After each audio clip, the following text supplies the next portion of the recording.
Um, there are two main factors when we're talking about strength loss, or what's considered strength loss on a cut phase. And one is with lower calories, you're basically having less fuel to perform work. So that is going to lower your ability to express your potential strength.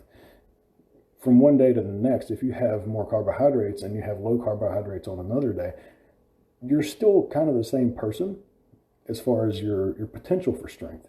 But when you have more carbohydrates, you can realize that potential when you intentionally lower those carbohydrates or any other energy macros in general, total calories especially, you're not going to have the ability to express your potential strength.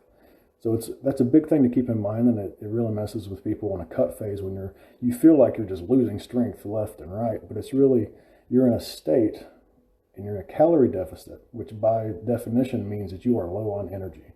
You have not taken in enough calories to sustain the activity that you're doing as far as energy expenditure, which is the goal. But because of that, you really need to understand that with that dip in strength that you feel, it's not necessarily as real as you feel like it is. As soon as you start having carbs again consistently, that strength comes back because you can actually realize your potential strength at that point. The other aspect of that, especially for people who go from thicker to thinner around the midsection, a lot of that is going to cause a change in leverages.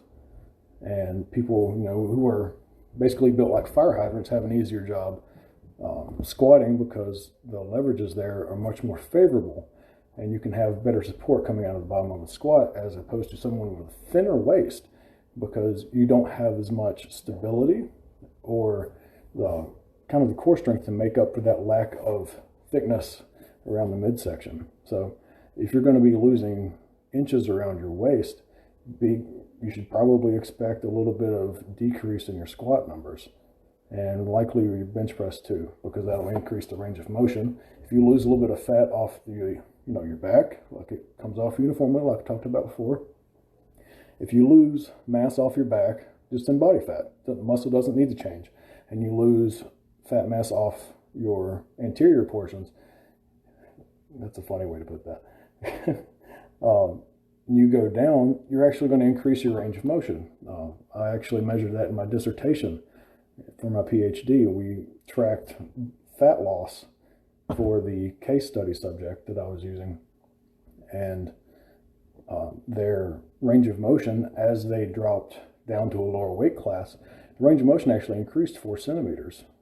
So even though the weight that they lifted was the same, they actually moved it farther, which showed an increase in relative strength compared to the body weight, and also more work being done with that weight, even though the total weight didn't change.